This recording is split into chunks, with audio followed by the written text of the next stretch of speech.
Formula 1 is the pinnacle of motorsports, and engineers are constantly pushing the limits of the rules to find those small, marginal gains. But sometimes they spot a gap in the rules and push them a bit too much. This is what happens when engineers discover loopholes. In 2020, Mercedes stunned the entire Formula 1 paddock. Not only did they create the fastest F1 car ever in the W11, but during pre-season testing, they revealed DAS. DAS, or Dual Axis Steering, was developed and used by Mercedes during the COVID-affected 2020 season before being outlawed for the following season. But what did it do? DAS allowed the drivers to change the toe angle of the front tires by pulling the steering wheel back towards them.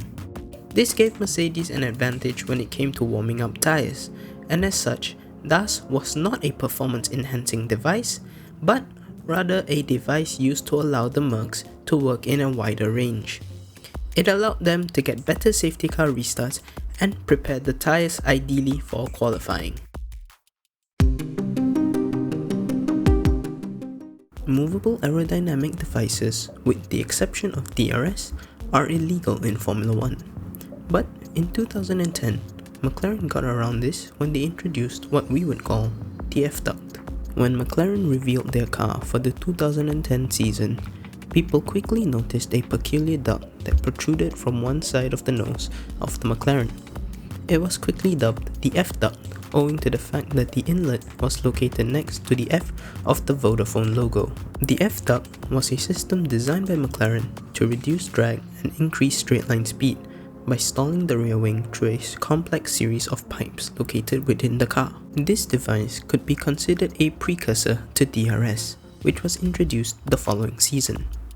The F-Duct was driver-enabled. To activate the system, the driver would use his knee to cover a hole within the chassis to redirect airflow in the car to stall the rear wing, and thus increasing their straight-line speed. Although introduced by McLaren, soon almost all teams on the grid had their own version, as the benefits of it was too big to ignore. However, as the rest of the grid had not developed their cars with this device in mind, the placement of some of the holes were in less than ideal positions. The F-Duct was only around for one season before being banned and replaced by DRS. Arguably the biggest fairy tale story in all of sports, the 2009 season saw Brawn GP, a team created from the ashes of Honda, win both the Drivers' and Constructors' Championship in their one and only Formula 1 season. But this miracle would not have been possible without a key innovation: the double diffuser. 2009 saw a major regulation change in Formula 1, with the aim of allowing drivers to follow closer and to reduce the total downforce that could be generated. Formula 1 teams, of course, sought ways to combat their downforce loss.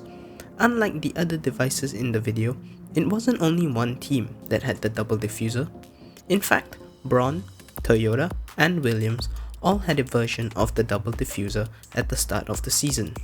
It came about as the rules for the 2009 season had limited the dimensions of the diffuser to 1000mm wide, 175mm tall, and 350mm long. However, there was a loophole in the wording of the rules. It stated, no bodywork which is visible from beneath the car and which lies beneath the rear wheel centerline and a point 350mm rearward of it may be more than 175mm above the reference plane. Any intersection of the surfaces in this area with a lateral or longitudinal vertical plane should form one continuous line which is visible from beneath the car. The fact that this only required for the designers to be compliant in one dimension opened up the possibility for channels to be created, and thus the double diffuser was born.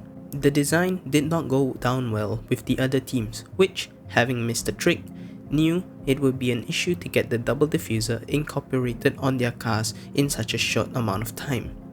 As such, they opted to protest it at the Australian Grand Prix and lobby the FIA not only to ban the design going forward, but also to reverse the results of the Melbourne race.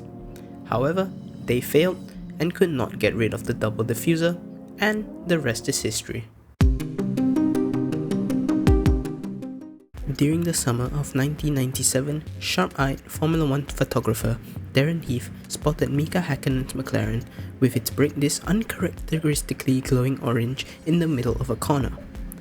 However, Formula 1 drivers don't brake mid-corner, at least not if they want to go fast. Heath embarked on a quest to find out what was happening, and when Häkkinen retired at the Nürburgring, he took a photo inside the McLaren, revealing the ingenious extra brake pedal. The system allowed the rear brakes on one side of the car to be applied mid-corner, which side could be changed depending on the track. This gave the car better rotation in the corner, thus improving lap times. Brake steer was outlawed from the second race of 1998, as it was basically considered a form of four-wheel steering, which was illegal. Although not a new innovation or discovery in 2010, Red Bull decided to revisit the idea, introducing it in its championship-winning RB6. This was possible as Red Bull had chosen to move their exhaust to channel the airflow into the diffuser. This, along with its engine supplies Renault's work in off-throttle blowing, which allowed some air to be pumped through the engine without delivering power, gave Red Bull a big advantage. The FIA tried to combat this through repositioning the exhaust for 2011, but Red Bull just changed the location of the exhaust to be closer to the floor. The FIA again repositioned the exhaust for 2012, but teams once again found a way to circumvent these changes. It wasn't until 2014 and the introduction of the V6 hybrids that we finally saw an end to the blown diffuser. If you've enjoyed this video, be sure to like and subscribe if you want to support the channel.